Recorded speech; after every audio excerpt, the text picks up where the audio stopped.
AA for letting Grandma expose how my parents spent my half of the college fund? I'm Sophie, 27, and being the oldest daughter in my family always meant hearing some version of, "You'll figure it out." I was the kid who made my own lunch when my parents were busy, saved birthday money in an old coffee tin, and knew exactly which campus office had free printing because I couldn't waste $6 on worksheets. Ava, my younger sister, was never expected to figure things out alone. She was sensitive, overwhelmed, and not built for pressure, which somehow became the family excuse for giving her everything I was told to earn. I don't mean that in the dramatic "my sister got a bigger slice of cake" way. I mean Ava got tutoring when she struggled in math, and I was handed a used workbook with 3 chapters already filled out in pencil. Ava got new supplies every fall because she needs to feel excited about school, and I was told my backpack still had another year in it if I taped the bottom seam. Ava cried over a difficult teacher, and my mother, Linda, emailed the school before dinner. I got a teacher who made me cry twice a week, and my father, Robert, said, "Some people are tough on you because they see potential." Potential was the word they used when they didn't want to help. Responsibility was the word they used when they wanted me to be quiet. Ava was 4 years younger, pretty in a soft, anxious way that made adults lower their voices around her. She wasn't evil as a kid. She was just protected from the normal impact of her choices until it became part of her personality. If she forgot a project, Mom drove poster board to school. If she lost a hoodie, Dad bought her another because she's already upset. If I needed a ride from practice, I had to check whether anyone was too tired first. For years, I thought this was just how families worked. The oldest one learns. The youngest one gets caught. The oldest one pays attention. The youngest one gets grace. Then college turned that imbalance into a number. The first time I asked about college money, I had my acceptance letter on the kitchen table beside a folder of FAFSA paperwork. I still remember the room because my hands were sweating, leaving little damp half-moons on the forms. Mom was standing at the counter cutting up cucumbers for a salad nobody wanted. Dad was sitting across from me, not reading anything, just staring at the paper like it had insulted him. I said, "So, do we know how much is in the college account?" Mom kept chopping. "It's not what we'd hoped." I waited because I thought that was the beginning of an explanation. Dad cleared his throat. "There were market changes. Fees. Things didn't grow the way we expected." I was 18, not stupid, but young enough to believe parents when they sounded tired. "How much is left?" I asked. Mom finally turned around. "Enough to help, but not enough to solve everything. And Ava will need support when her time comes." I remember blinking at her. "Ava is 14. And already anxious about high school," Mom said like that settled it. Dad rubbed his forehead. "You're resourceful, sophomore. You've got good grades. You'll find scholarships." They said resourceful like it was a scholarship I could deposit. I asked if I could use some of the account for the first year, just enough to reduce my loans while I figured out the rest. Mom's mouth tightened. "We have to think long-term," she said. "Ava won't handle debt the way you can." That sentence should have stayed in my head forever as a warning. Instead, I swallowed it because I wanted to be mature. I wanted to be fair. I wanted to believe they were making a hard choice, not choosing Ava's comfort over my future. So I did what they trained me to do. I figured it out. I went to community college first because it was cheaper. I took 18 credits one semester because the transfer advisor told me it would help me stay on track. I used a laptop that froze if I opened more than 6 tabs. I worked shifts wherever the hours fit around my classes. I meal prepped rice, eggs, frozen vegetables, and whatever protein was on sale with a yellow sticker. I saved gas receipts because every dollar had to be assigned a job before it disappeared. I filled out scholarship applications at midnight and wrote essays about resilience until the word made me sick. There were semesters when the only reason I didn't drop out was because I had already spent too much money to stop. When I transferred, some credits didn't count the way I had been told they would. I cried in a bathroom stall after the transcript evaluation appointment and then walked out, washed my face, and asked the advisor what I could do next. I took summer classes. I appealed for more aid. I emailed the billing office about payment plans so often that one woman there started replying with, "Hi Sophie, I was expecting you." That should have embarrassed me. It didn't. Needing help wasn't embarrassing. Being lied to was. Ava's college path looked nothing like mine. When she graduated from high school, Mom cried in every photo like she was sending Ava into battle instead of a dorm with matching bedding and a mini fridge.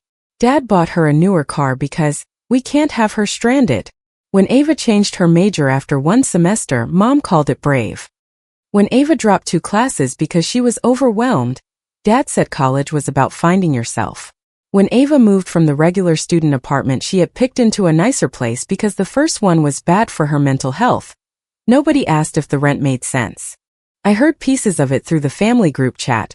Photos of Ava's decorated room, Ava at brunch, Ava holding an iced coffee and a sweatshirt from the campus bookstore. Mom would post, "So proud of our girl for pushing through another hard week." I would look at those messages between work and class and feel something in me go quiet. When I asked once carefully if there was still money for Ava after they had told me the account was almost gone, Mom snapped, "Do not make your sister's education about your bitterness." That was the first time she used that word on me. Bitterness. After that, it became a family shortcut. If I didn't attend Sunday dinner, I was bitter. If I didn't react with enough enthusiasm to Ava's updates, I was bitter. If I asked a practical question about fairness, I was bitter. It was easier for everyone if my debt was a personality flaw instead of the outcome of their decisions. The rewritten story reached me at a barbecue when I was 23. I had just finished a summer class and was so exhausted that just standing upright felt like a hobby. My Aunt Claire came over with a paper plate and said, "You know, I always admired that you didn't want college money." I laughed because I thought she was making a weird joke. "What?" She tilted her head. "Your mom said you wanted to prove you could do it alone. That you refused help." I stared at her. She said I refused help? Claire's face changed, but only a little. She was the kind of person who disliked conflict so much that you could watch her try to rearrange reality to avoid it. Maybe I misunderstood. "You didn't," I said. But she lied. Claire glanced toward the patio, where Mom was laughing with 2 cousins near the cooler. "Sophie, I'm sure it was more complicated than that." That was the second family shortcut. Complicated. It meant, I don't want to ask questions that might make me responsible for knowing the truth. I left early that day. Mom called later and left a voicemail. "You can't punish us forever for being practical," she said. "Family matters. Ava notices when you act distant." Practical was the word she used when honest would have sounded too ugly. I kept my distance after that. Not because I wanted a dramatic estrangement. I still sent birthday texts. I still showed up for major holidays when I had the energy. I still answered Ruth, my grandmother, whenever she called because Ruth never treated me like I was being difficult for remembering things accurately. Ruth was my mother's mother, and she was not loud. She didn't give speeches or throw plates or make big emotional scenes. She carried tissues in her purse, wrote dates on every envelope, and could look at a bank statement for 5 minutes and find the one number everyone else was trying to ignore. She lived by paper trails, receipts, cards, copies, notes.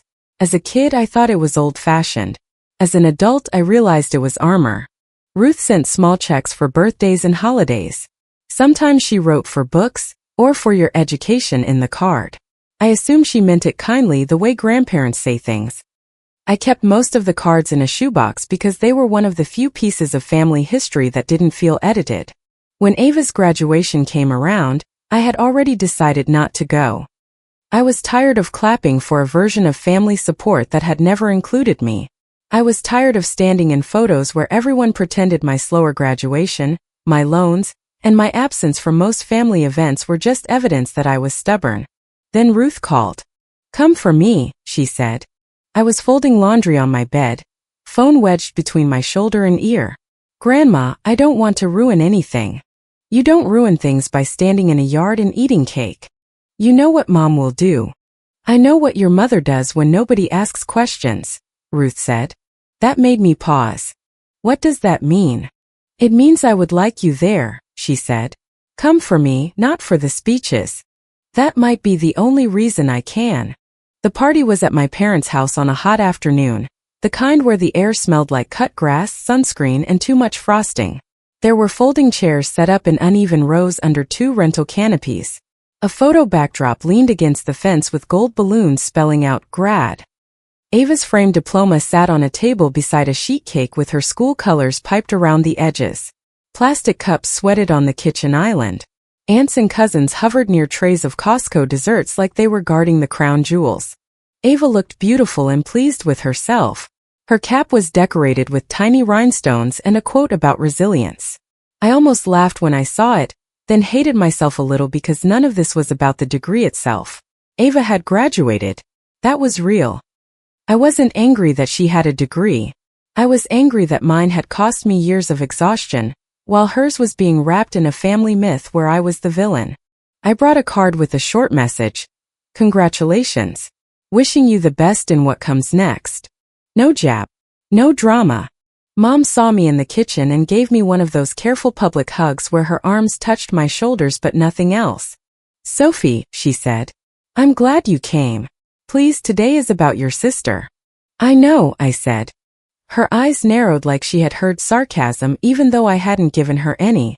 Dad came in behind her and kissed my cheek. He looked older than I remembered, or maybe guilt had finally started showing up physically. Hey, sophomore. Hi, Dad. For 1 second he looked like he wanted to say something real. Then Ava called from the yard. Dad, we're doing pictures. And he escaped toward her like a man grateful for a fire alarm. Ruth arrived 15 minutes later with a cream-colored tote bag hooked over her arm. She kissed my cheek, squeezed my hand and looked around the yard. Lots of balloons, she said. That's one way to put it. Eat something before the speeches, she told me. Is that grandmotherly advice or a warning? Both. The party started normally enough. People ate sandwiches off paper plates. Ava's friends took photos near the backdrop. Mom floated from group to group telling the story of Ava's perseverance. Dad stood by the grill even though the food had been catered, because holding tongs gave him something to do with his hands. Claire came over while I was pouring lemonade. Hi, Sophie, she said carefully. Hi. You look good. You too. The conversation died right there. She glanced toward Mom, then back at me. I'm glad you came. I nodded because there was no clean way to say, I came because Ruth asked and because I refused to let you all make my absence part of the evidence. Around 6, Mom tapped a spoon against her glass. The sound cut through the yard bright and sharp. Everyone, can we gather for a minute? She called. People shifted toward the dessert table. Someone lowered the music. Ava stood in front of the photo backdrop with her drink in hand, smiling already, because she knew what kind of speech was coming. Mom lifted her glass. I just want to say how proud we are of Ava, she began. College isn't easy. Life isn't easy. But Ava showed us what happens when a family puts their children first, and when a young woman uses every opportunity wisely. There it was. Every opportunity. Wisely. My stomach tightened. Mom continued. Robert and I sacrificed a lot to make sure our girls had what they needed. I heard Ruth inhale beside me. Dad took the glass when Mom nudged him. He looked around the circle, not quite landing on my face. We did everything as fairly as we could, he said. Every kid is different. Sophie always wanted to do things the hard way, and Ava needed a little more hands-on support. A few relatives chuckled softly. Not mean at first. Just that family laugh sound people make when they think they know the story. Ava raised her cup toward me. Yeah, Sophie wanted hard mode, she said. She was too proud to take a check even if someone taped it to her forehead. That got a bigger laugh. I felt my face go hot but my body went very still. It was strange the way humiliation could sharpen a room. I noticed everything. A cousin wiping frosting from her thumb, Dad's jaw tightening, Claire's eyes flicking away from mine, Mom smiling as if this was all harmless, Ava looking at me like she had landed a joke she had rehearsed. That was the moment I understood they hadn't just taken the money. They had taken the story. Claire leaned toward me and whispered, Are you okay? I kept my voice low. That's not what happened. Mom heard me anyway. Of course she did. She could miss years of unfairness but hear one sentence that threatened her performance. Sophie, she said, still smiling for the crowd. Not today. Ruth stepped forward. What do you mean Sophie refused help? She asked. The yard went quiet in a way I had never heard my family go quiet. Not confused. Alert. Mom's smile tightened. Mom, this is Ava's day. Ruth looked at her. I asked a question. Dad put his glass down on the dessert table. Ruth, it was complicated. I wrote that check for both girls, Ruth said. Nobody moved. Ava's smile fell halfway off her face. Mom blinked fast like she was trying to physically clear the words from the air. Mom, she said, this is not the time. Ruth's voice stayed even. Then you should have picked a better time to lie. A few people looked at me. I looked at Mom. For years, she had trained me to feel guilty for every accurate memory. And in that yard with balloons behind my sister and cake melting at the edges, I realized my mother wasn't afraid of me causing drama. She was afraid of me confirming it. Mom gave a little laugh. You're misunderstanding. The account had restrictions, fees, and timing issues. We made the best decision we could. Ruth asked, did Sophie ever see the paperwork? Dad stared at the grass. Mom said, we are not discussing financial details in front of everyone. But you discussed Sophie's character, Ruth said. In front of everyone.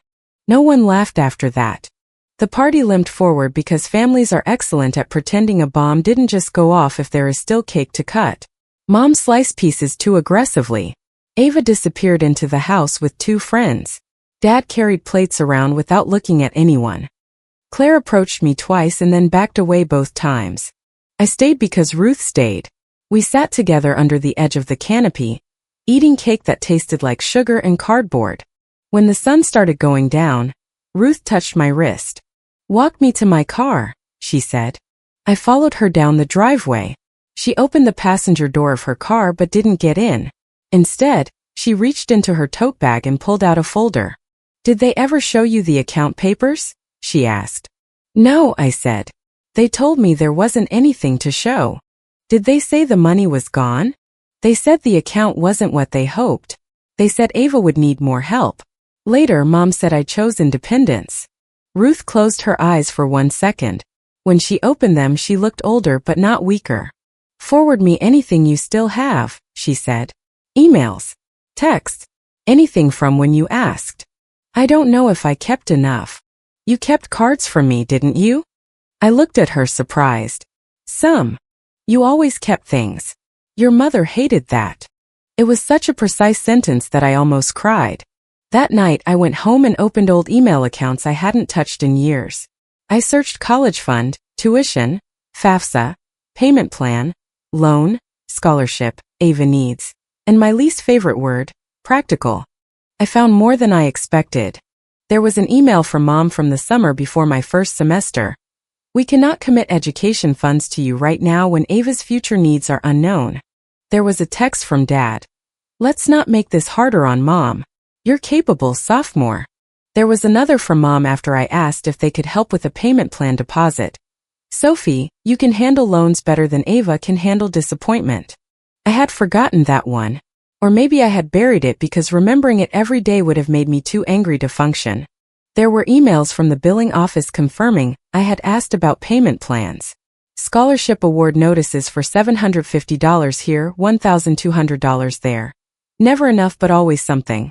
A financial aid appeal letter where I had written that my family support had changed unexpectedly. A student loan portal screenshot I had saved after my first year because the number scared me so badly that I needed to look at it until it became real. I found community college transfer paperwork, transcript evaluations, and a note I had written to myself in the margins of a printed degree plan. Ask about summer aid. Don't panic. Then I opened the shoebox of old cards from Ruth. The one from my 18th birthday had a check inside for $200 that I had never cashed, because I wanted to keep the whole card intact. Her handwriting said, for books now and more help is waiting in your education share. Proud of you always. I sat on the floor with that card in my hands and felt something in my chest crack open. The next morning, Ruth sent me a scanned document. It was a notarized letter dated before I started college.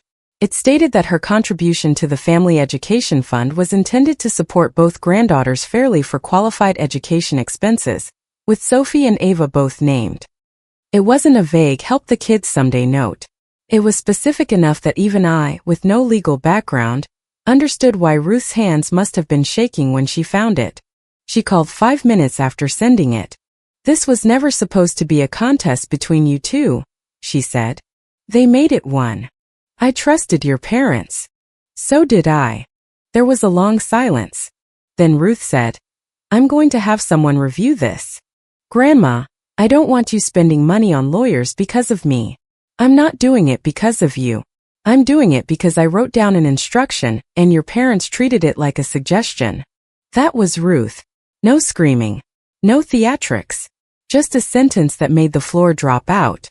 Over the next week, I became someone my family had always accused me of being. Cold, quiet, and impossible to move once I made up my mind. But I didn't explode in the group chat. I didn't call mom and scream. I didn't post anything online. I created a folder on my laptop titled, What Actually Happened to the College Fund? Inside it, I made subfolders. Ruth documents. Parent messages. Sophie denied requests. Ava transfers. Non-education spending. Family narrative. It sounds dramatic now, but at the time it felt practical. The truth had been scattered across years. I was putting it in one place. Ruth had more than I did. She had copies of checks, letters, and account summaries from the years when she contributed. She didn't have full access to everything my parents had done after the money went into accounts they controlled, but she had enough to show intent. More importantly, once Ruth started asking questions, the sloppy parts of my parents' story started showing. Dad had signed at least one withdrawal authorization during my second year of community college. The same month he told me the account had been drained by market losses and fees. A transfer labeled education support lined up with Ava moving into her expensive apartment. Another withdrawal came 3 days before Ava posted photos from a study trip that looked less like studying and more like resort chairs, beach drinks, and designer sunglasses. She had captioned one photo, Researching Global Perspectives, which would have been funny if my loan interest hadn't been growing in the background. Ruth didn't have to hack anything to find these clues. Ava had put half her life online. Venmo captions from friends said things like Villa Split, Birthday Glam, and You Owe Me for the Boat Day. A Zelle memo Ruth found in old records said, Ava Emergency Card Payoff. There was a credit card statement line showing a large payoff shortly after an education fund withdrawal. I couldn't see every item on Ava's card and I didn't need to. The timing was enough to ask questions my parents had avoided for years. Then came the university email. Mom had forwarded it to Dad and accidentally left it in an old shared family email account I still had access to from high school applications. It referenced a confidential student conduct fee and a required administrative payment. Mom had described it in a message to Dad as Ava's school emergency and told him, Do not mention this to Sophie. She will turn it into a fairness issue. A fairness issue. That phrase made me laugh out loud in my empty room, not because it was funny, but because sometimes anger has nowhere else to go. A few days later, Claire called me. I almost didn't answer. Then I saw Ruth had texted, Claire may call. Hear her out if you can. So I answered. Claire sounded like she was calling from her car. I could hear the turn signal clicking. Sophie, she said, I owe you an apology. I sat down slowly. For what? For believing Linda. For repeating things. What did she tell you? Claire took a breath. She said you rejected help because you wanted to prove you were better than everyone. She said you made your education harder on purpose, and then punished the family when nobody applauded enough. I closed my eyes. She said I made it harder on purpose? Yes. Claire, I took community college credits because I couldn't afford 4 years. I worked through finals. I begged the billing office for payment plans. Who makes that harder on purpose? I know, Claire said, her voice cracking. I didn't ask enough questions. I thought you were angry because you chose distance. I didn't choose the hard road. I was dropped on it. I'm sorry. I believed she meant it. I also knew an apology couldn't undo years of relatives looking at me like I was proud and ungrateful. Still, it mattered that someone finally said the quiet part out loud.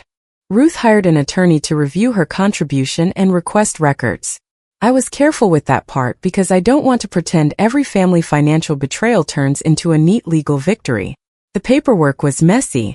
Some funds had been moved through accounts my parents controlled. Some expenses might be argued as education adjacent. Some money was simply gone. Ruth's attorney was clear that getting every dollar back would be difficult. But proving the story was false? That was much easier. I told Ruth, please don't ambush them without documents. She looked at me over her reading glasses. I am insulted you think I would arrive without documents. For the first time in days I smiled. I decided I wouldn't send anything unless Mom lied again. That was my boundary. I wasn't going to chase every cousin's opinion. I wasn't going to beg to be understood. But if my parents continued using my name to protect themselves, they were going to meet the file. They lasted 9 days. The family group chat had been quiet since the graduation party. Then on a Sunday morning my phone started buzzing while I was making coffee. Mom had posted a photo of Ava in her graduation dress, holding flowers beside the cake. Under it she wrote, "Still thinking about how proud I am of our Ava. It breaks my heart that jealousy can make someone unable to celebrate family joy. But I refuse to let bitterness steal the beauty of what this day meant." Ava replied with a crying emoji and, "I just wanted one day." A cousin wrote, "Family should support each other." Another added a heart. Dad didn't write anything. I stood at my counter and watched the reactions appear. Heart, heart, praying hands. A thumbs up from an uncle who probably had no idea what he was endorsing. I could hear Mom's voice in my head. "Not today. Not in front of everyone. Don't ruin Ava's day. You can handle debt better than Ava can handle disappointment." For years I thought keeping receipts made me bitter. That morning it made me accurate. I uploaded the PDF to the group chat. My message was one sentence. "You can call me jealous after you read where the money went." Then I put the phone face down and waited. It took 3 minutes for someone to reply. 3 minutes is a long time when you have just thrown a match into a room full of curtains. Claire wrote first. "Sophie, I'm reading this. Linda, is this real?" Mom replied immediately. "This is private family business and Sophie has no right to twist documents she doesn't understand." Ruth wrote, "I signed the original letter. She understands it." Then the chat went very still. The PDF wasn't a rant. It started with Ruth's notarized letter. Then it showed the email where Mom said the account couldn't be committed to me because Ava's future needs were unknown. Then the text about loans and disappointment. Then my payment plan emails and scholarship records. Then Dad's signed withdrawal authorization. Then the transfer dates. Then the credit card payoff memo. Then screenshots of Ava's trip posts and public Venmo captions that lined up with withdrawals. Then the university email about the confidential fee Mom had called an emergency. Then screenshots from relatives where Mom's version had been repeated. Sophie refused help. Sophie wanted independence. Sophie chose the harder path. I wrote at the top, "You all heard the story where I refused help. Now you can read the one where help was taken from me." A cousin wrote, "Wait. Sophie didn't refuse the money." Claire responded before I could. "No. Linda told several of us that she did." Mom sent 3 messages in a row. "Sophie, stop. You are humiliating your own mother over old money. Ava had different needs and you know that." I typed and deleted 3 replies before settling on one. "I'm done being blamed for surviving a decision I never made." Ava finally entered the chat with actual words. "You've always hated seeing me happy." I almost responded emotionally. I almost wrote, "You've always loved being rescued." I almost asked her if the beach villa helped her study. Instead I wrote, "Your degree isn't the problem. The lie around it is." Ruth added, "Linda, Robert, I expect full records." Dad still said nothing. By that evening, the chat had split into several smaller fires. Claire wrote a public apology. I repeated a version I never verified and I'm sorry. One cousin left the group. An uncle wrote, "This should have stayed private," and I replied, "It was private when it happened to me. It became public when they lied about me." Mom called me 14 times. I let every call go to voicemail. Her messages changed tone as the hours passed. The first was angry. "You need to call me right now." The second was wounded. "I cannot believe you would do this to your family." The third was practical. "There are things you don't understand about managing money between children." The fourth was pure mom. I hope it felt good to hurt Ava on the weekend of her graduation. I saved them all but didn't respond. The next day Dad texted, "Can we talk?" I wrote, "In writing." He replied, "Please don't do this." I set the phone down and laughed once. Not happily. Just at the nerve of it. They could do it to me through loans, lies, and years of edited family stories, but the moment I asked for written accountability, I was the one making things difficult. 2 days later, Mom announced there would be a family dinner to clear the air. I almost ignored it. Ruth didn't. "We're going," she said. "We?" "Yes. Grandma. Mom is going to try to turn this into me attacking everyone. Then we will bring paper." She arrived at my place before the dinner wearing a navy cardigan and carrying the same cream tote bag from Ava's party. Inside were printed copies of the PDF, Ruth's letter, selected messages, and a certified letter from her attorney requesting records of withdrawals and the use of funds related to her contribution. "Do you always carry legal documents in a tote bag?" I asked. "Only when my daughter starts lying creatively." The dinner was at my parents' house. No balloons this time. No music. Just the dining room table extended with the extra leaf and not enough space between chairs. The house smelled like roasted chicken and tension. Mom had set the table with cloth napkins, which she only did when she wanted people to behave according to the plates. Ava was already there, arms crossed, face pale and angry. Dad stood near the window, looking like he hadn't slept. Claire sat at the end of the table with her purse still on her shoulder, as if part of her wanted to be ready to leave. 2 other relatives had come because Mom had invited them as witnesses, probably assuming numbers would help her. Ruth put her tote bag on the table. Mom's eyes locked onto it. "Mother, this is a family conversation, not a deposition." Ruth sat down. "Then answer like family." Mom ignored that and turned to me. "Sophie, we are here because you chose to attack your sister and humiliate us over money from years ago." "No," I said. "We're here because you lied again after being corrected." Ava scoffed. "You sent a whole file to everyone. That's not a correction. That's punishment." "You used my name as an excuse for years," I said. "That was punishment." Mom pressed her hands together. "Ava had different needs. You were stronger." "I was cheaper," I said. Dad flinched. Mom's face reddened. "That is a cruel thing to say." "So was telling people I refused help." Claire looked at Mom. "Linda, you did tell me that." Mom snapped. "I was trying to explain a painful situation without making Sophie look bad." I stared at her.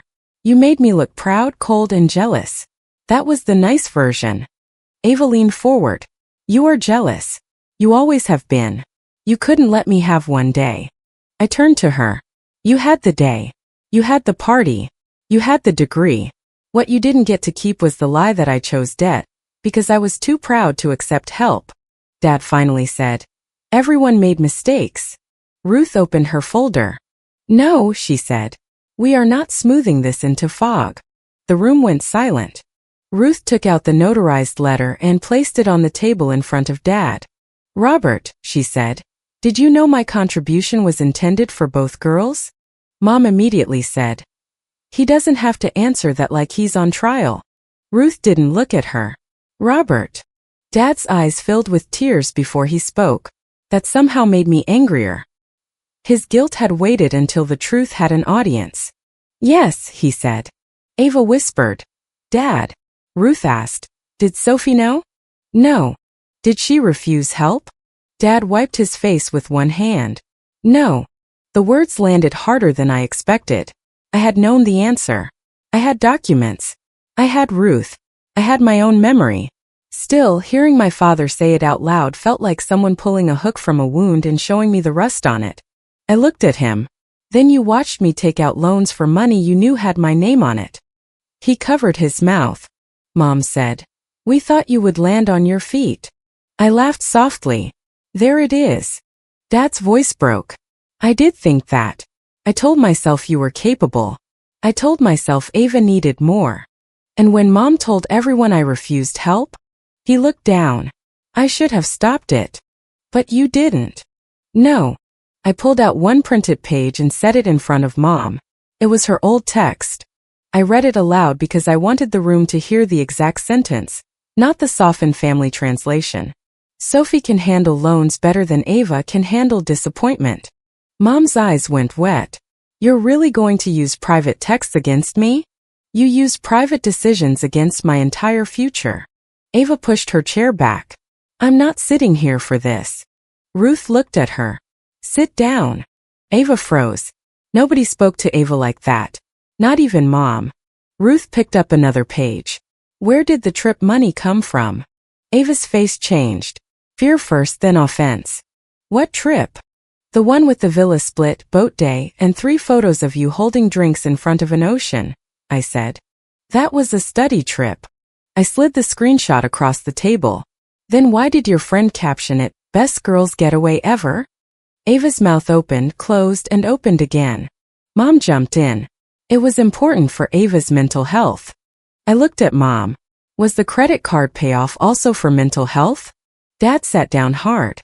Claire said quietly, Linda. Mom's voice sharpened. Ava was drowning. You don't know what it's like to watch one child suffer. For a second, every version of me who had cried over bills, who had eaten the same meal 4 nights in a row, who had watched loan interest grow while my family called me proud, stood up inside me. I was suffering, I said. You called it independence. Ava's eyes filled with tears. I didn't know every detail. No, I said. But you knew enough.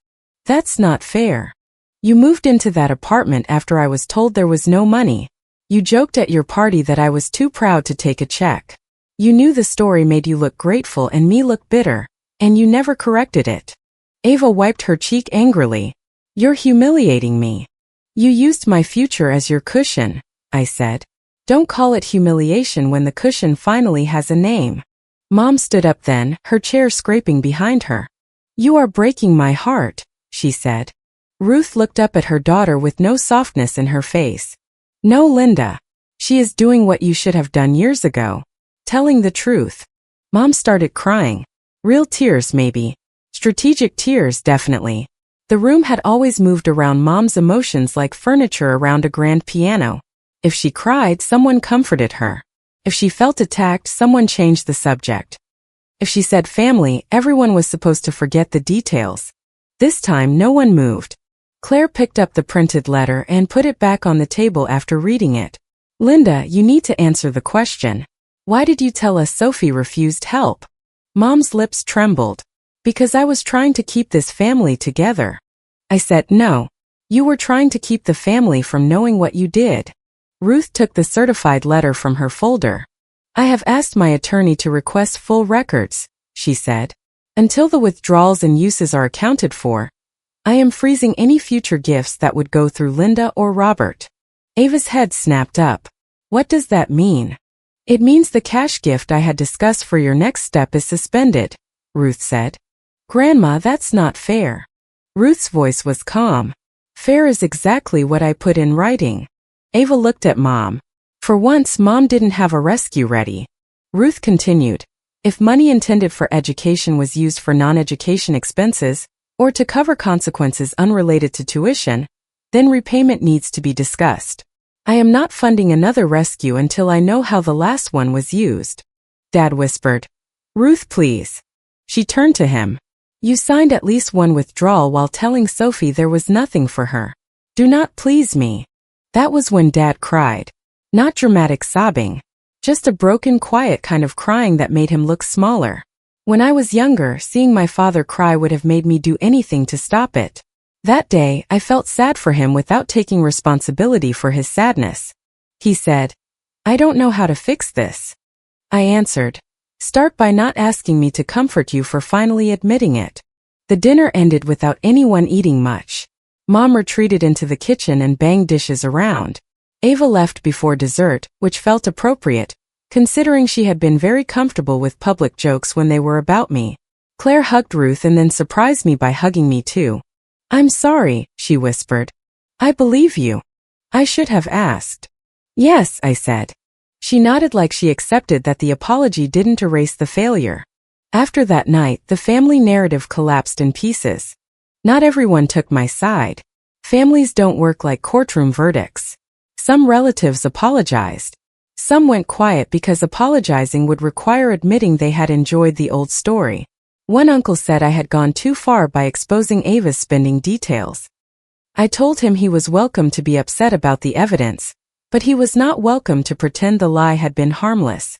Claire wrote in the group chat, I repeated something I never verified. Sophie, I am sorry. Linda, Robert, this was wrong. A cousin responded. I had no idea Sophie asked for help. Another wrote, same. I was told she wanted independence.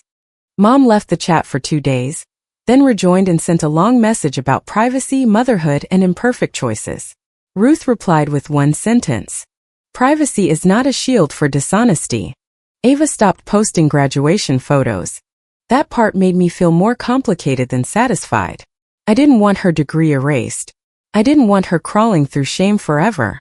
I wanted accountability, which my family kept mistaking for cruelty because cruelty was what they expected from truth. Ruth's attorney sent the formal letter. It requested records tied to Ruth's contribution, withdrawal dates, authorizations, and documentation showing how the funds had been used. It wasn't dramatic. No threats in bold letters. Just clear professional language that made Mom's family business argument look exactly like what it was. A curtain. Dad cooperated more than Mom did. I think once the truth was out, the energy it took to keep lying finally became heavier than admitting shame. He sent records. Not all at once. Not perfectly. But enough. A few expenses could be justified as Ava's education costs. Tuition. Books. Some required housing. I never disputed those. That was part of what made my parents angrier. I wasn't claiming Ava should have received nothing. I was claiming I should not have received nothing while being told I had chosen it. The uglier expenses were exactly what Ruth suspected. A large credit card payoff after an education withdrawal, rent support for a high-end apartment that exceeded what the account should have reasonably covered when cheaper options existed, and travel costs tied to the so-called study trip that had no documentation from the school. The confidential student conduct fee. A series of transfers to Ava that Mom labeled school stress support in her own notes. Ruth revised her estate plans. She told all of us in writing because she was done letting anyone pretend they had misunderstood. Any future education or family gifts would be handled directly, not through Mom. Ava would not receive additional support from Ruth until the disputed portion was accounted for through repayment, adjustment, or a documented agreement. My parents would not control any funds meant for grandchildren again. Mom called this punishment. Ruth called it remembering. Ava was required to repay a portion if she wanted Ruth's future support restored. The number wasn't everything she had received. It wasn't even everything I had been denied. It was the amount Ruth's attorney could tie most clearly to non-education or questionable uses. Ava cried about it. Mom said it would crush her financially. Dad said quietly, then we should not have taught her that money disappears when she panics. That was the first time I saw Mom look at Dad like he had betrayed her instead of me. Months passed before anything concrete reached me. During that time, I kept communication in writing. Mom hated that. She sent messages like, "You don't need to treat your parents like legal enemies." I replied, "Written communication protects everyone." She wrote, "No, it protects your anger." I didn't answer. Dad asked to meet for coffee. I said I wasn't ready. He wrote back, "I understand." Then, because he was still Dad, he added, "Your mother is having a hard time." I didn't respond to that part. Ruth checked on me without pushing. Sometimes she called just to ask if I had eaten dinner. Sometimes she mailed me copies of documents with sticky notes in her neat handwriting. "For your records. Keep this. Do not let Linda borrow the original." A partial repayment came through 6 months after Ava's graduation party. It was arranged through Ruth's attorney and included a contribution from Dad that Mom claimed he made, without discussing the emotional impact. It didn't erase my loans. It didn't give me back the years, the stress, the delayed graduation, the sick feeling of opening billing emails, or the family gatherings where people thought I was proud and bitter.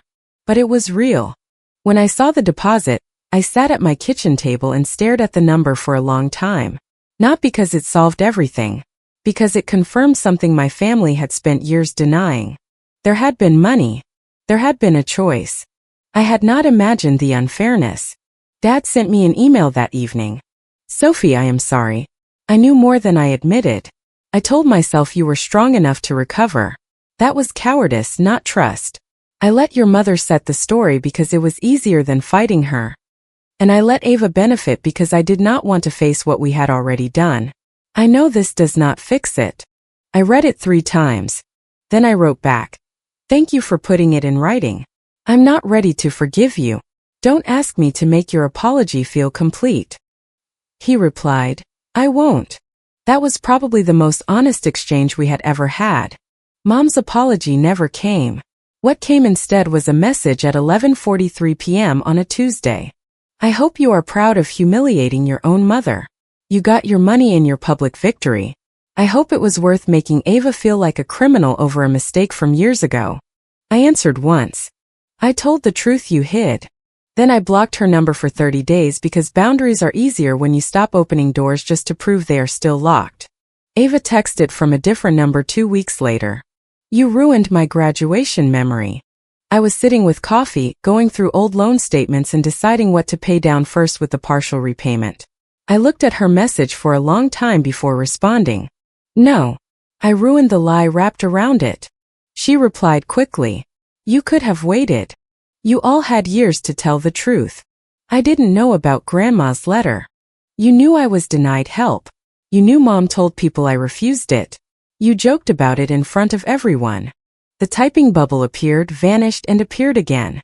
Finally, she wrote, I didn't think it mattered anymore. That one almost hurt the most. I typed, it mattered every month I paid interest. She didn't respond. The family looks different now. Not destroyed. Not magically healed. Just less able to function on edited history. Claire invites me to smaller gatherings and tells me who will be there before I decide. Ruth and I have dinner twice a month when we can. Dad sends emails sometimes, careful ones without asking for too much. Mom communicates through group messages when she must and dramatic silence when she can't help herself.